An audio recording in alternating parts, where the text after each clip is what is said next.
오늘 저는 여러분과 함께 로마서에 있는 기별을 가지고 소망의 신학이라는 제목으로 함께 은혜를 나누도록 하겠습니다. 먼저 한 왕의 얼굴을 좀 보여드리겠는데요. 본 적이 없으신 왕이겠지만은 이 왕은 유럽과 아시아를 평정한 이 몽골 제국의 티무르 제국의 황제 티무르입니다. 그런데 굉장히 포악하고 이렇게 역사에 등장하는 왕이기는 하지만은 치명적 단점이 뭐냐면 세상 역사에 누구보다도 이제 못생겼다는 그런 이제 일화가 있습니다. 그런데 이제 이때 당시 거울이 언제 발명되었는지는 모르지만은 누군가 이제 밑에 있는 귀족들이 티무르 왕에게 거울을 선물을 했는데 티무르 왕이 자기의 얼굴이 궁금했던 모양입니다. 그래서 자기의 얼굴을 보고 나서 하염없이 울었다고 합니다. 그 이유는 내가 이렇게 못생긴 줄 몰랐다라고 그렇게 하면서 울었다는 역사의 기록이 있습니다. 우리도 역시 내가 얼마나 못난 존재인가, 내게 있는 현실이 얼마나 암울한 것인가를 모르고 살아갈 때가 있습니다. 내 존재를 못 보잖아요. 그렇죠? 거울이라고 하는 것을. 그런데 문제는 내 외형적 모습을 볼 수 있는 거울은 있지만은 나의 내면이나 나의 품성이나 나의 실제적인 모습을 볼 수 있는 거울은 잘 없다는 사실입니다.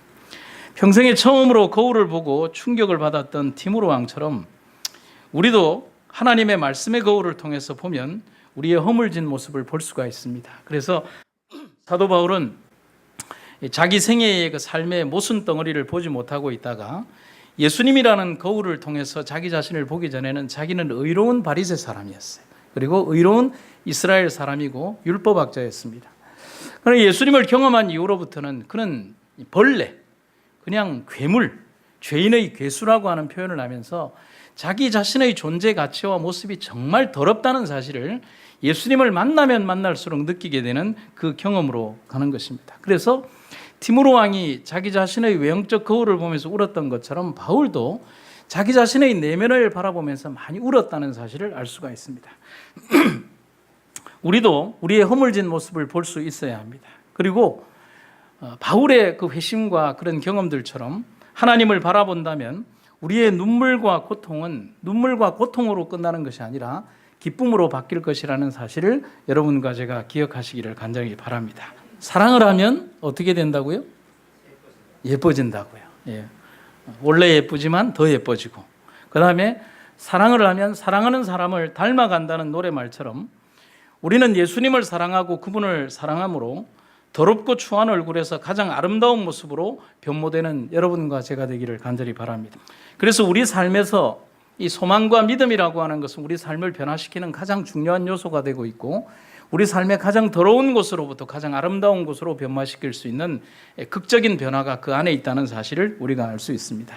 성경에 보면 고통이라는 단어가 처음 등장하는 성경절은 굉장히 빨리 나옵니다.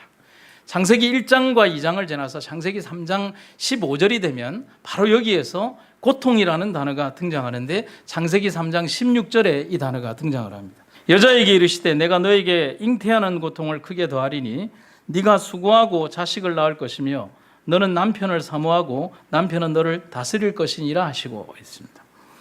고통이라는 단어의 등장은 묘하게도 죄를 지은 다음에 하나님의 준엄한 심판과 저주 속에 함께 등장하고 있지만은 내면을 깊이 살펴보면 하나님은 그곳에 다른 의미를 숨겨 놓으셨다는 사실입니다.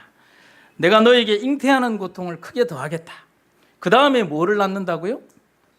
자식을 낳고 남편을 사모한다라고 기록이 되어 있습니다.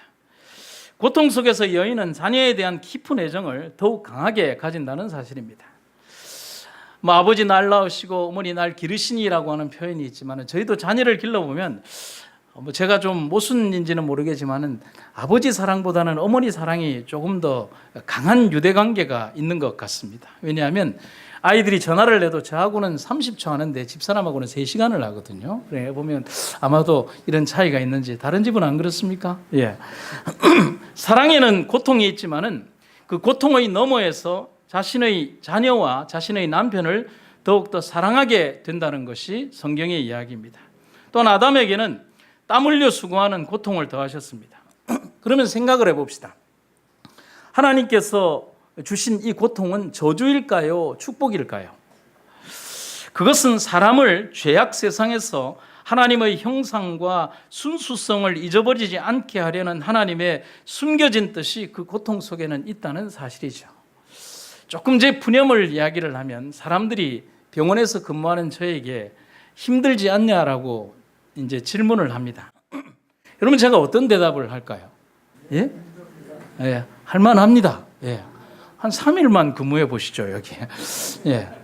근데 할만합니다. 말 그대로. 왜냐하면 저희가 목회를 한 27년, 28년 해오면서 지금처럼 이제 조금 더 일반적인 어떤 목회보다 타이트한 시간 속에서 움직여지는 목회 생활을 하지는 않지만은 이곳에서 이제 짜여진 시간과 또 이 병원과 또 교회와 또 여러 가지 행정 업무와 이런 일들을 함께 병행하고 또 때로는 방문과 또 여러 가지 일들이 함께 병행되어 가면서 바쁘게 살아가는 것의 축복을 저는 이곳에서 배우는 것이죠. 왜냐하면 이전에 목회를 하면서 살아오면서 정말 나에게 많은 시간이 그냥 공짜로 주어진 듯이 할 일이 없이 보내었던 시간에 불우한 시절을 알기 때문에 방문할 자리도 없고 방문을 가도 좋아하지도 않고 해야 될 일이 없어서 그냥 집 안에서 그냥 강제로 공부를 하고 강제로 그냥 집 안에 있어야 되는 어떤 그러한 불우한 시절들, 그것이 우리에게 주는 어떤 암담함과 처해 있는 현실들이 우리들에게 얼마나 아픔을 주는지를 아는 것입니다. 그래서 하나님께서는 뭐냐면은 죄지은 아담과 하와에게 그들의 삶이 땀 흘리고 노력하고 고통과 어려움이 있고 또 때로는 너무나 슬프고 어려운 과정을 지나지만 그러한 정죄의 과정을 통해서 그들이 어렵고 힘든 과정을 통해서 그들의 삶의 순수성을 유지해 줄 수 있는 삶의 비결을 제시해 주셨다는 사실입니다. 그래서 저는 이런 생각을 해봤죠. 성경에서 고통이라는 단어는 아픔을 주기 위한 목적으로 끝나지 않습니다. 고통은 항상 소망이라는 결과를 항상 제시해 주는 것입니다. 그래서 하나님께서는 뭐냐면 우리에게 고통을 주시는 이유는 소망을 주시기 위하여 그 고통의 과정을 겪게 하신다는 사실이죠. 그리고 그 과정의 긴 너머에 하나님께서는 우리에게 그 땀의 결과와 고통의 결과로 웃으실 수 있는 아름다운 열매를 우리들을 위해 주신다는 사실입니다.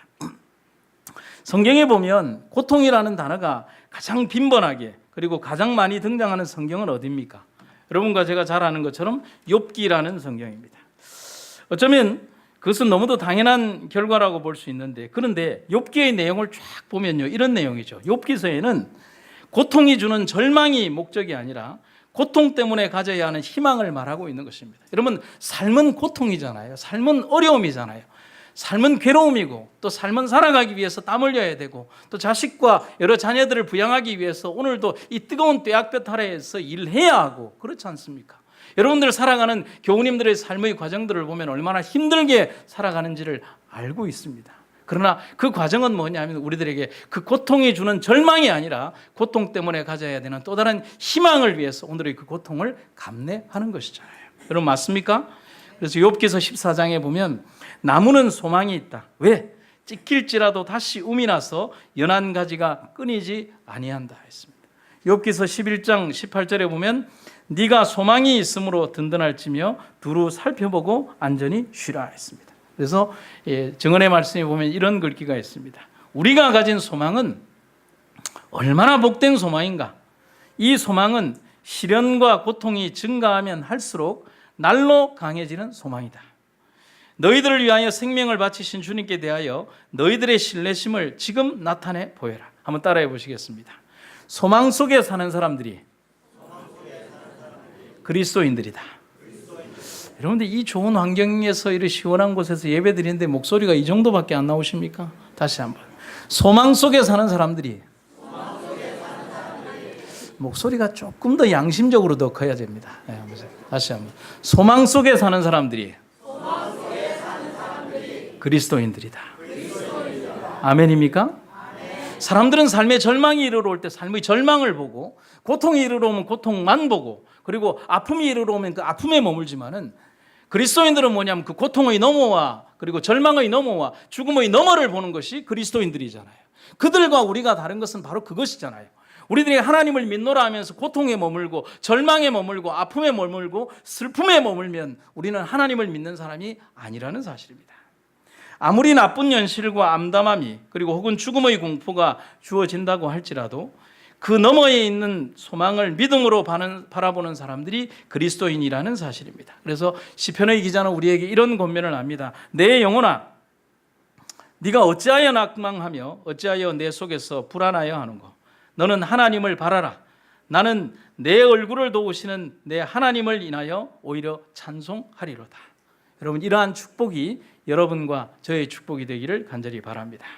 성경 로마서 12장에 보면 오늘 본문의 말씀과 연관이 되지만은 소망 중에 즐거워하고 환난 중에 참고 기도에 항상 힘쓰라는 구절이 항상 등장합니다.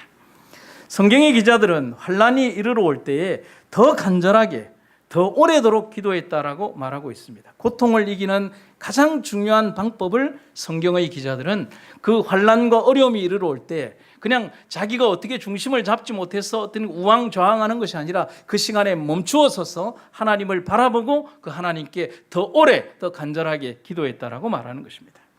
사단은 우리들을 넘어뜨리기 위해서 어려움과 고통으로 공격하지만 성도는 그 환난과 어려움을 통하여 더 간절히 인내하는 신앙을 배우는 것입니다.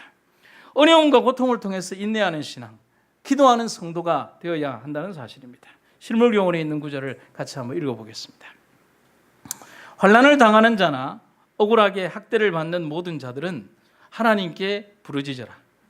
통회하는 마음으로 그분에게 나아가는 자들은 한 사람도 거절당하지 않을 것이다. 진정한 기도는 하나도 허지로 돌아가지 않는다. 하나님께서는 거룩한 찬양대의 우렁찬 찬미 소리 중에서도 가장 연약한 인간의 부르짖는 소리를 들으신다. 아멘. 우리는 하나님께 기도하는 것이므로 우리의 기도는 들어주시는 바가 된다. 이 땅에 수없이 많은 소리들이 있고요. 또 수없이 많은 그 엄청난 그 소리들 가운데에서 하나님은 내가 오늘 지금 이 시간 간절한 염원으로 하나님께 기도하는 나의 기도를 들으신다는 사실을 우리는 잊지 마시기를 간절히 바랍니다. 수없이 많은 그 사람들 가운데에서 이 지구상에 오직 나 하나만이 존재하는 것 같은 그런 마음으로 하나님께서 나의 기도를 직접 들어주신다는 사실입니다. 여러분, 그래서 우리가 고통의 삶을 살 때 우리들에게 주어지는 고통과 어려움을 우리가 슬픔이나 어려움으로만 바라보지 말고 그것을 통하여 더욱더 강력해지는 믿음의 사람들이 되시기를 간절히 바랍니다.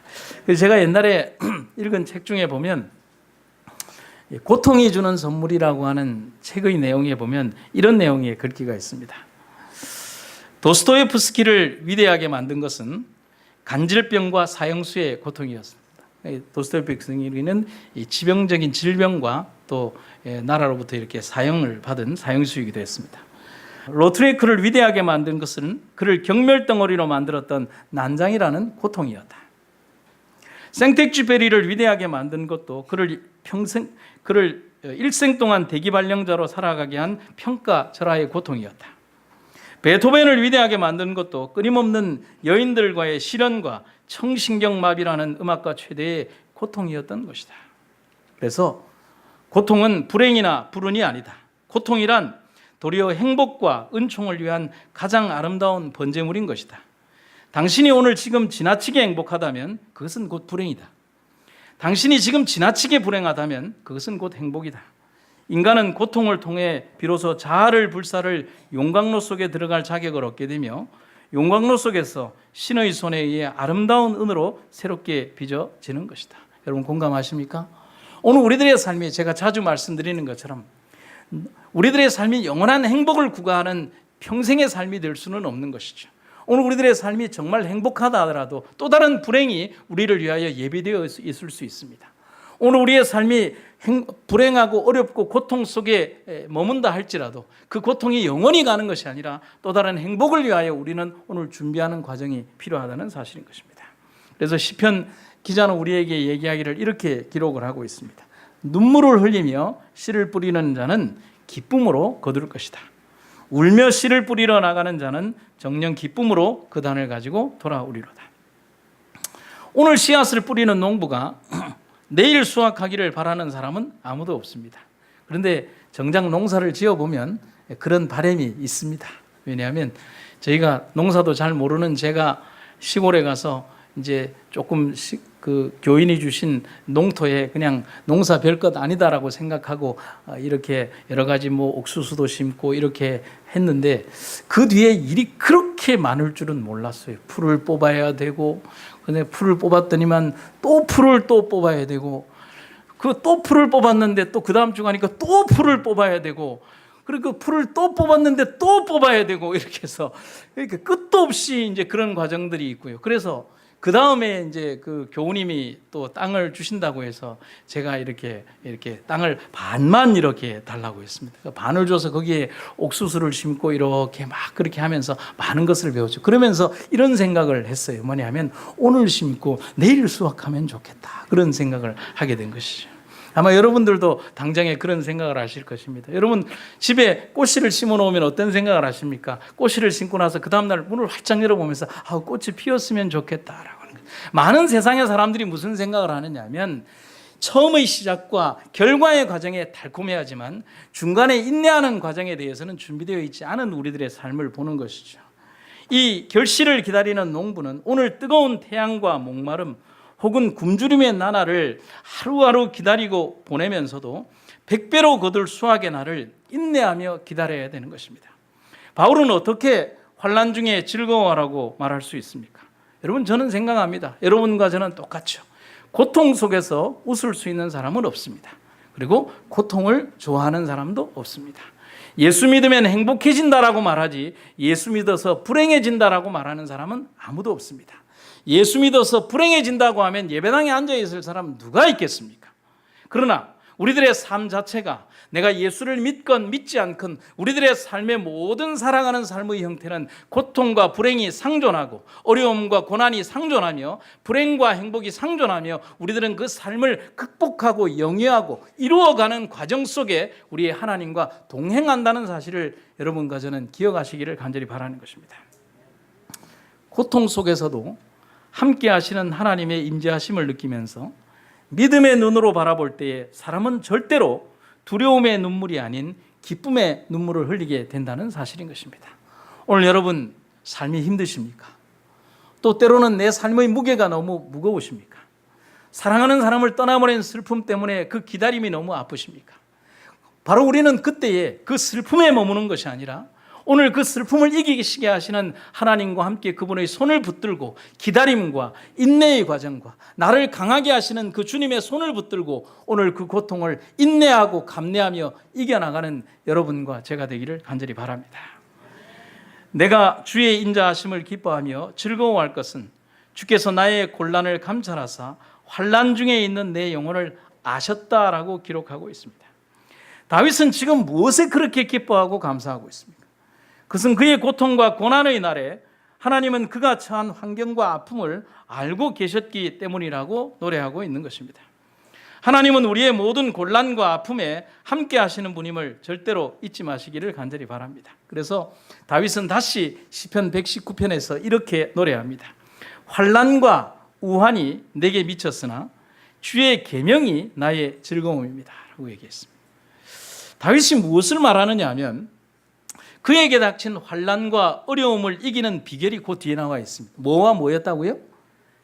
하나님의 말씀을 지키는 그 말씀과 주의 계명이 나의 오늘 두려움과 환난을 이기는 비결이 되었다라고 말하고 있는 것입니다.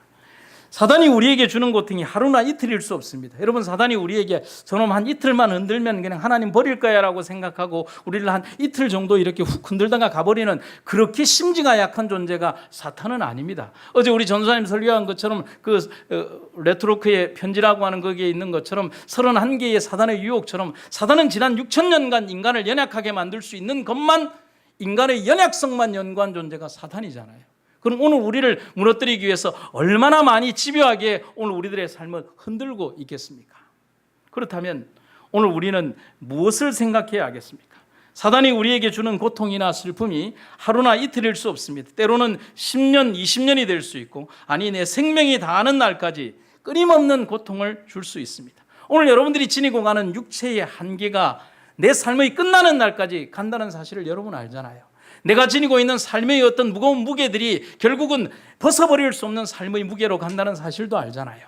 내가 지니고 있는 삶의 그 바운더리나 그 조건들이 절대로 내가 벗어버릴 수 없는 물리적 환경이라는 사실을 알잖아요. 그럼에도 불구하고 우리가 하나님을 믿는 이유는 우리가 그 환경 속에 머무는 것이 아니라 내가 그 삶 안에서 좌절과 고통을 겪으라고 하는 것이 아니라 그 삶 속에서 땅과 아래를 바라보며 절망하는 것이 아니라 하늘을 바라보는 지혜를 겪으면서 오늘 이 삶을 극복하는 지혜를 배우라고 하는 것이 믿음이라고 하는 사실입니다. 여러분, 우리가 그렇게 승리하는 여러분과 제가 되기를 간절히 바랍니다. 여러분, 이제 1940년대에 얼떨결에 왕이 되었던, 영국의 왕이 되었던 왕이 킹 조지 6세라고 하는 왕입니다. 이 사람은 왕위 서열에서 밀렸던 사람인데요. 형인 엘버트 빅터가 갑작스럽게 나 왕하기 싫다고 그 왕위를 동생에게 양위를 해버렸습니다. 그럼 갑자기 그냥 잘 놀고 있는데 갑자기 왕이 됐어요. 나도 그래가 한번 왕이 되고는 싶지만 왕이 되었어요. 근데 문제는 이 사람이 왕이 될 만한 자질을 가지고 있지 않았어요. 뭐 이렇게 했습니다. 어린 시절부터 가진 지병이 있었습니다. 그리고 아버지가 너무 엄격한 왕이라서 이 왕족 안에서 살면서 스트레스를 받아서 거의 정신적인 질환도 앓고 있었습니다. 그리고 이제 시녀가 그를 잘못 키워서 다리가 안짱다리가 되었고요. 겁쟁이였습니다. 그리고 울보였습니다. 그리고 천성적으로 왼손잡이였는데 왕족은 왼손잡이가 되어서는 안 된다는 왕족 규정에 따라서 강제로 오른손잡이로 교정을 받았습니다. 여러분, 이게 정신적 스트레스가 엄청난 것이죠. 그래서 이 모든 환경들로 봤을 때 이 조지라고 하는 이 킹 조지 6세는 왕이 될 수 있는 자질은 없었지만 어쩔 수 없이 그 형의 왕위를 이어받게 되었습니다. 그러니까 그 뒤에 오는 스트레스가 이 사람에게 얼마나 불행한 삶을 주었겠습니까?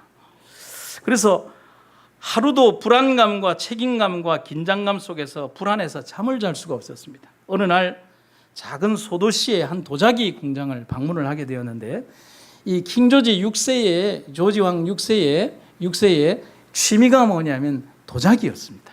그런 섬세한 성격을 가지고 있어서 도자기에 굉장한 관심이 있어서 여행을 하다가 이제 도자기 공장이 있는 영국의 소도시에 들어가서 도자기 구경을 하는데 이런저런 도자기를 보면서 처음으로 마음의 평정심을 가지게 되었는데 이제 도자기가 진열되어 있는 한 방에 들어갔는데 이런 도자기를 보게 된 것입니다. 여러분, 어떤 차이점이 있죠? 똑같은 도자기인 거예요.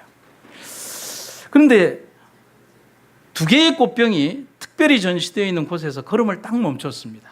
그런데 여기에서 자기에게 주는 충격이 굉장히 컸던 것입니다. 유심히 살펴보니까 두 개의 꽃병은 똑같은 원료와 똑같은 재료를 사용했고 무늬까지 똑같은 것이었습니다. 그런데 하나는 윤기가 흐르고 생동감이 있는 예술품 모양을 하고 있었는데 비해서 다른 하나는 투박하고 볼륨이 없는 그런 이런 모습의 형상을 하고 있었습니다. 그러나 두 개는 똑같은 장인에 의해서 만들어진 똑같은 작품이었습니다. 그래서 이걸 한참 보고 있던 이 조지 6세가 공장장을 불러서 물어봤습니다. 어째서 여기에 저렇듯 서로 다른 두 개의 똑같은 꽃병을 둔 것입니까? 라고 질문을 했습니다.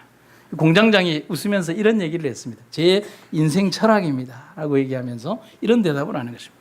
이유는 간단합니다. 하나는 불에 구운 것이고 하나는 아닙니다. 그 이유는 고통은 인생을 윤기 있게 하고 생동감 있게 하고 무엇보다도 아름답게 합니다.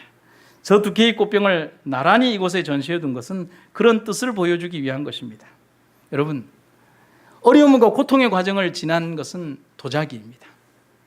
그러나 그 어려움과 그 풀무의 과정을 거치지 않은 저 꽃병은 도자기로서의 가치를 받을 수 없는 그런 모양이 되고 있는 것입니다.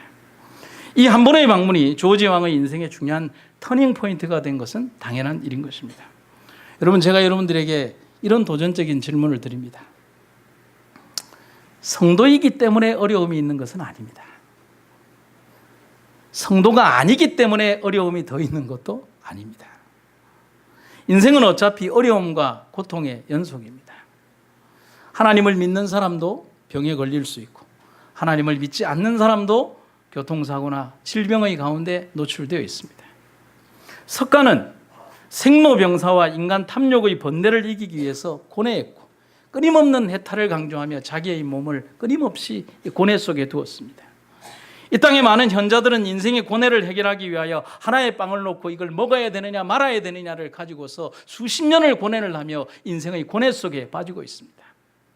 그러나 죄가 이 땅에 들어온 이후에 이 땅의 삶은 어떠한 명상과 어떠한 현자를 통해서도 우리의 불행한 삶의 공식을 해결할 수 있는 길은 없습니다. 여러분 아시잖아요. 하나님 없이는 절대로 우리가 가지고 있는 고통을 이길 수 있는 방법이 없습니다.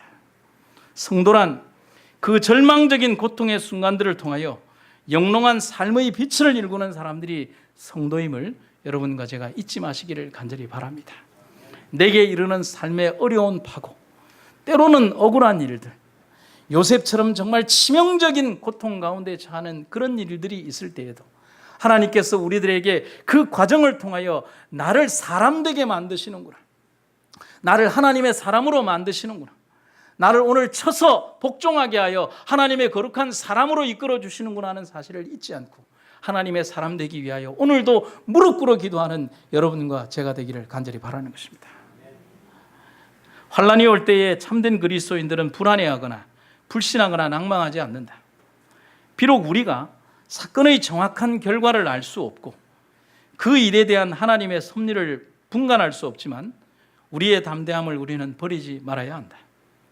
우리는 하나님의 그윽한 자비를 기약하고 우리의 염려를 그분에게 맡기는 동시에 인내로서 그분의 구원을 기다려야 한다. 오늘 여러분들과 우리들에게 주어진 삶의 자세에서 하나님을 온전하게 붙드는 여러분과 제가 되기를 간절히 바랍니다. 바울은 그리고 연이어서 말하기를 환난이 인내를 가져오고 그 인내는 우리를 연단시킨다라고 말하고 있습니다. 연단이라는 말은 그 일에 대해서 점점 지킬 힘이 강해졌고 단련되었다 하는 것을 말합니다. 모든 일에 있어서 그 동일한 일들이 반복되면 그 일로 인한 두려움은 사라집니다. 제가 아는 선대 목사님 한 분은 신학교를 잘 졸업하고 처음 부임을 받았는데 이제 이분이 설교에 대한 두려움이 많았던 모양입니다. 첫 부임 설교에서 이렇게 성도님들과 함께 인사를 하고 기절을 해버렸습니다. 그래서 그게 이제 저희들 목회 역사에 나오는 아주 중요한 일화가 있는데 이제 그런 지금은 이제 아주 영성 있는 목사님으로 있지만은 너무너무 두렵고 떨렸던 그런 모양입니다. 여러분 이런 내용과 같은 것이죠. 세일즈를 두려워하는 사람이 계속적으로 사람들을 만나다 보면 그는 그 일에 단련됩니다. 그렇지 않습니까? 달리기를 처음 하는 사람은 처음부터 마라톤을 완주할 수 없습니다. 1km를 뛰고 훈련이 되고 3km를 뛰고 훈련이 되고 하프 마라톤을 뛰고 훈련이 된 다음에 그 다음에 마라톤을 완주할 수 있는 힘이 되는 것입니다. 끝없는 반복, 단련, 반복된 훈련을 통해서만 이룰 수 있는 결과가 바로 훈련의 결과라는 사실입니다.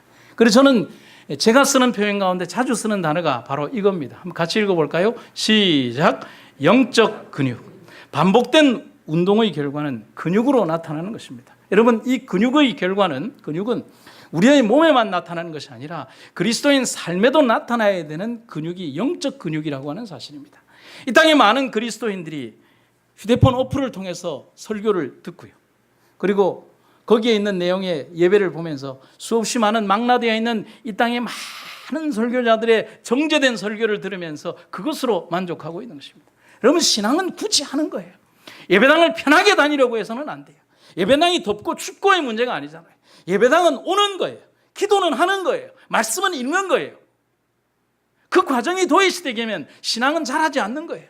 누구를 위해서 하는 게 아니라 내 영적 근육을 단련시키기 위하여 오는 거예요. 화요일 저녁에 바빠도 오는 거예요. 금요일 저녁에 힘들어도 오는 거예요. 안식일 날 내가 손실이 있어도 오는 거예요. 그렇게 해야만 영적 근육이 단련되는 거예요. 삶의 모든 일들이 중첩되고 중복될 때 하나님을 위하여 우선순위를 하나님께 두는 거예요. 그래야만 영적 근육이 발달되는 거예요. 선교사들이 자기의 목숨을 내어놓고 하나님보다 내 목숨을 소중한 것이 아니라 하나님을 위하여 내 목숨을 초계까지 버렸기 때문에 복음이 살아있는 거예요. 오늘 여러분들과 우리들의 삶에 영적 근육은 얼마나 발달되어 계십니까? 잠언서 17장 3절에 보면 이렇게 되어 있죠. 도가니가 은을, 풀무는 금을 단련하지만 여호와는 마음을 연단하신다. 아멘입니까? 하나님께서 오늘 우리들에게 환난을 허락하신 이유, 너 죽어라고 막 환난의 구덩이로 던져버리는 게 아니라 환난을 우리에게 허락하신 이유, 때로는 우리에게 어려움과 고통을 허락하시는 이유, 우리에게 질병을 허락하신 이유, 우리에게 눈물을 허락하신 그 이유, 우리에게 이별을 허락하신 그 이유는 오늘 우리의 삶에 깨어있으라고 말씀하시는 연단의 과정임을 여러분과 제가 순응함으로 하나님을 바라보게 되기를 간절히 바랍니다. 미국의 유명한 TV 앵커 가운데 데이비드 브링클리라고 하는 사람이 이런 얘기를 했습니다. 제가 참 감동을 받는 구절인데요. 신은 가끔 빵 대신 벽돌을 우리들에게 던져주시는데 어떤 사람은 원망하면서 그 벽돌을 차다가 발가락 하나가 부러지기도 하고 어떤 사람은 그 벽돌을 주춧돌로 삼아 기막힌 집을 짓기도 한다. 여러분은 어떤 선택을 하십니까? 불평의 이유로 삼으십니까? 아니면 집을 짓는 도구로 삼으십니까? 우리는 후자를 선택하게 되기를 간절히 바랍니다. 태평양 전쟁 때에 일본인 귀족 세 가족이 자기들이 전쟁이 날 것 같으니까 가장 안전한 곳을 찾아서 우리의 재산과 이 모든 것들을 금으로 바꾸고 우리가 전쟁 끝날 때까지 숨어 있자라고 했습니다. 그래서 이 세 가족이 한 몇 년 동안 먹을 식량과 금으로 바꾼 돈을 가지고서 자기들이 연구, 그 다음에 이런 것들을 한 끝에 한 섬을 지명을 해서 그 섬으로 들어갔습니다. 그 섬이 오키나와입니다. 문제는 오키나와 섬은 조금 문제가 있었던 섬입니다. 미군이 이오지마라고 하는 섬을 점령한 다음에 일본 영토 내로 쳐들어가기 위해서 미군 탈환 지역에서 가장 가깝고 일본 규슈 지역을 폭격할 수 있는 오키나와 섬을 골랐습니다. 그러니까 제일 최고의 점령지로 어디를 선택했냐면 오키나와를 선택한 것입니다. 그런데 거기에는 이제 일본군들도 이렇게 그 진지를 지키기 위해서 했으니까요. 그래서 미군은 사이먼 B 버크너라고 하는 중장의 지휘 아래 이 오키나와 섬에 연합군 18만 3천 명을 투입을 했습니다. 제일 조용해야 될 섬이 이 점령군 18만 3천 명이 들어온 것입니다. 문제는 그렇게 끝나지 않죠. 그리고 상륙 지역에 일본군을 공격해서 이 연합군의 피해가 나지 않도록 하기 위해서 상륙 한 달 동안 이 이제 대포와 화력을 3만 발을 퍼부었습니다. 그러니까 하루에 1000발씩이죠. 이 총이 아니라 여러분 대포와 한 포를 3만 발을 퍼부은 것입니다. 그 역사의 기록에 보면 개미도 살아남을 수 없었다라고 하는 기록이 거기에 남는 것입니다. 그들이 선택한 그곳이 가장 위험한 격전지가 되고 말았던 것입니다. 여러분, 왜 이런 얘기를 제가 여러분들에게 드리냐면 이런 내용이죠.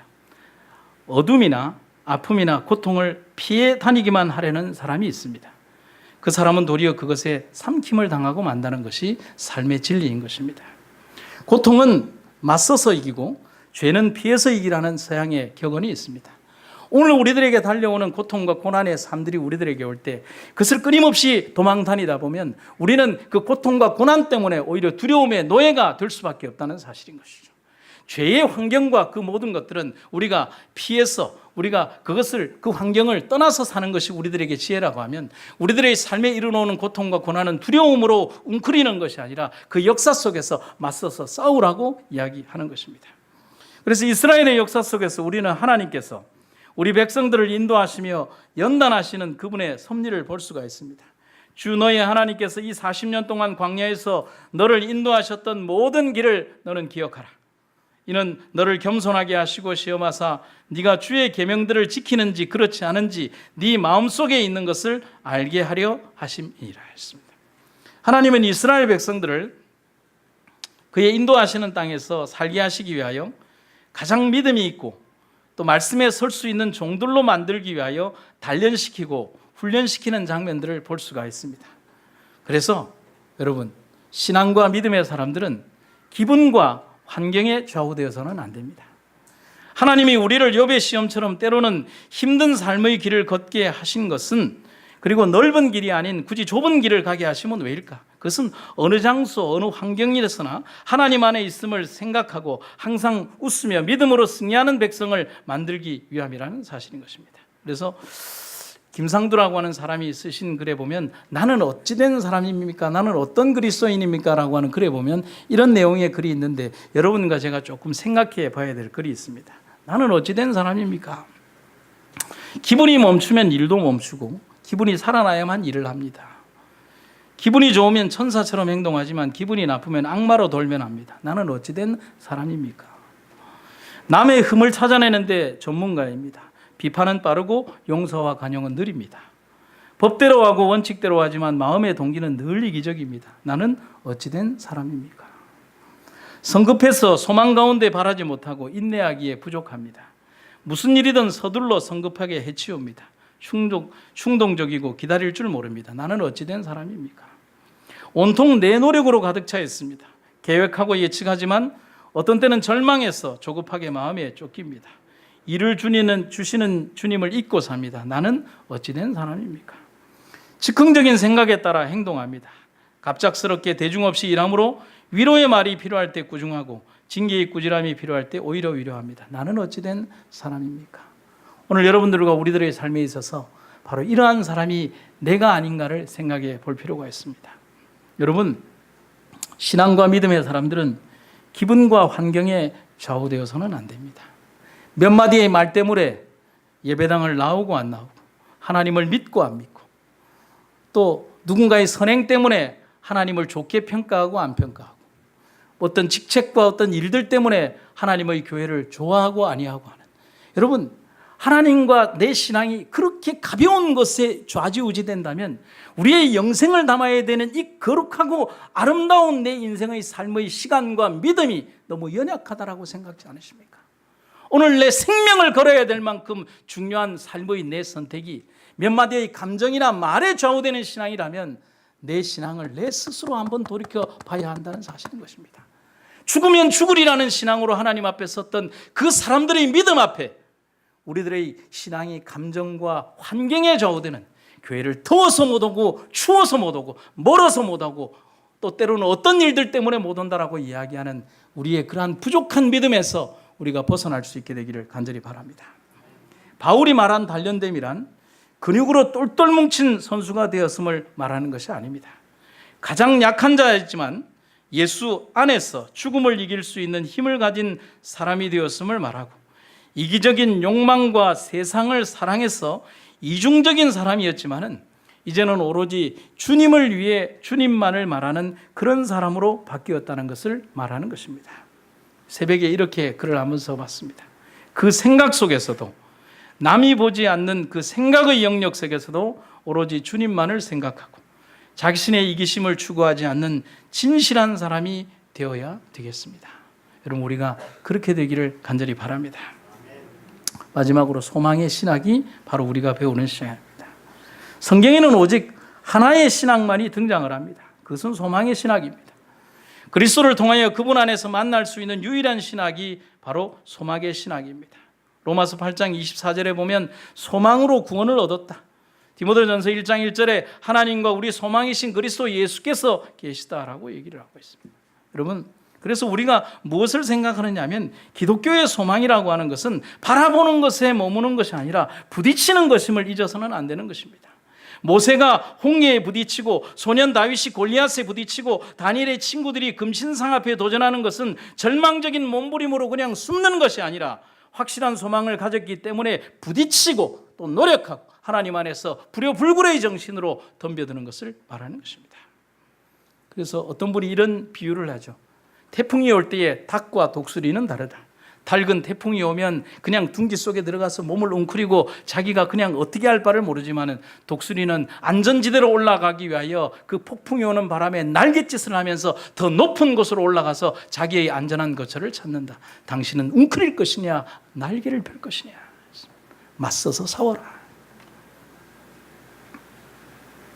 이런 부딪힘과 성장은 거창한 일에서 이루어지는 것이 아니라 구질구질하고 때로는 괴로움이 만든 일상생활에서 나에게 주어진 일을 성실하게 실천함으로 이루어지는 것입니다. 여러분, 오늘 우리들의 삶이 하나님 안에서 정말 하나님과 함께 살고 부활의 소망을 가진 그런 소망의 주인들이 되시기를 간절히 바랍니다. 하나님의 거룩하고 아름다우신 은혜가 우리들의 삶 가운데에서 우리를 소망의 백성으로 만들어 주실 것입니다. 제가 짧은 이야기 하나를 들려드리고 말씀을 마치겠습니다. 지금부터 아주 오래전에 영국 런던에 에드워드 모트라고 하는 한 소년이 있었습니다. 의지할 곳이라고는 아무 데도 없었기 때문에 어린 나이에 먹고 살기 위해서 가구 공장에 들어가서 일을 할 수밖에 없었습니다. 여러분 1세기 전 150년 전 영국이라고 하는 도시는 정말 먹고 살기 힘든 그런 도시였습니다. 일을 끝마치고 나서도 그를 따뜻하게 반겨줄 사람이 아무도 없었습니다. 그냥 할 수 있는 게 뭐냐면 배고픈 배를 움켜쥐고 그냥 런던 거리를 쏘다니는 것 이외에는 아무것도 할 게 없습니다. 기회가 나면 빵 도둑질이라도 하고 움켜진 배를 그렇게 해주는 것입니다. 그래서 이 소년이 일을 마치고 난 다음에 할 일이 없으니까 런던 거리를 막 그냥 이제 쏘다니다가 교회를 하나 발견하게 돼요. 그래서 그냥 할 게 없으니까 교회 안으로 들어갔습니다. 거기서 그날 목사님의 말씀을 듣고 어떤 말씀인지는 기록이 되어 있지 않지만 그 소년의 삶에 큰 감동이 온 것입니다. 그리고 내가 하나님을 믿는 한 소망이 있다는 그것을 가슴에 가지고 어떤 인식표도 없지만 소년은 삶의 인식표를 가지고 새로운 인생을 살기 시작한 것입니다. 세상에 믿고 의지할 사람이 아무도 없는 줄 알았는데 말씀을 통해서 내가 의지할 분이 계시다는 사실을 소년이 배운 것입니다. 그때부터 에드워드 모트라고 하는 이 소년의 인생관이 달라졌어요. 그런 주님을 위해서 열심히 일을 했습니다. 그냥 일주일 동안 열심히 일하고 주일만 되면 교회를 갔습니다. 그러다 보니 삶에서 성실함이 배운 거예요. 다른 애들과는 다르게 일을 하니까 어린 소년이 작업 반장이 되고 그리고 얼마 있지 않아서 그 공장에 공장장까지 오르게 된 것입니다. 그리고는 더 성장해서 그 가구 공장의 사장이 되어버린 것입니다. 그리고 자기가 그 바쁜 삶을 되돌이켜서 보니까 자기가 어떻게 이렇게 되었는지에 대해서 깜짝 놀란 것입니다. 자기가 있는 이 환경 자체가 절대로 그 신분을 상승해서 이만큼까지 올라올 수 있는 환경이 아니었거든요. 그래서 에드워드 모트는 자기의 인생을 되돌이켜보면서 하나님의 은혜를 너무 감사하게 생각했던 것입니다. 그래서 어느 날 하나님의 은혜가 너무 감사해서 한 장의 종이와 볼펜을 가지고서 글을 쓰기 시작했습니다. 그 시가 바로 이것입니다. 이 몸의 소망 무엔가 내 주의 보혈 뿐일세 주 예수 이름 밖에는 마음 붙일 곳이 없도다. 주 예수 반석 되시니 그 위에 내가 서리라. 그 위에 내가 서리라. 여러분 에드워드 모트의 이 작시의 그 배경을 알면 이 찬미가 을려주는 가사의 의미가 우리의 삶 속에 어떤 의미를 주는지 여러분 이해가 가시죠? 성경은 우리에게 이런 얘기를 합니다. 주의 종에게 하신 말씀을 기억하소서. 주께서 나로 소망이 있게 하셨습니다. 주의 말씀대로 나를 붙들어 살게 하시고 내 소망이 부끄럽지 말게 하소서. 하나님으로 자기 도움을 삼으며 여호와 자기 하나님에게 그 소망을 두는 자는 복이 있도다. 여러분 우리는 욥처럼 잃어버리지 않았지만 욥보다는 10배 더 큰 목소리로 하나님을 원망하며 살아올 때가 많았습니다. 조금만 넘어져도 조금만 무서워도 조금만 두려워도 그 두려움에 가려서 하나님을 보지 못했던 베드로처럼 울부짖고 하나님 앞에 원망하며 살 때가 많았습니다. 하지만 우리는 오늘 다르게 살아야겠습니다. 내 삶의 어떤 환경에 처한다 하더라도 하나님이 그 자리에 계셨습니다. 2000년 전에 계신 분이 아니라 멀고 먼 유대 땅에 계신 분이 아니라 바로 나와 함께 지금 이 자리에 내 설교단상 옆에 여러분들의 옆자리에 그리고 여러분들의 곁에서 여러분과 함께 똑같은 내가 보는 성경을 함께 보며 오늘 여러분들과 함께 같이 먹을 식당 아래에서 같이 밥을 먹으며 오늘 여러분들이 함께 집으로 갈 때에 여러분들이 차 안에 함께 그 차 안에 같이 가며 그리고 이미 여러분들이 그 집에서 함께 여러분들과 함께 삶의 동고동락을 하실 그분께서 계시다는 사실, 내가 올 때 그분이 같이 우시는 것입니다. 내가 웃을 때 그분께서 함께 웃으시는 것입니다. 내가 넘어지려고 할 때 나를 붙드시면서 내가 넘어지지 않게 붙들어 주시는 분, 우리 삶에 그분을 잊어버리지 않는 소망의 신학, 우리의 주님을 잊지 않는 여러분과 제가 되기를 간절히 바랍니다. 어둠 속에 내 영혼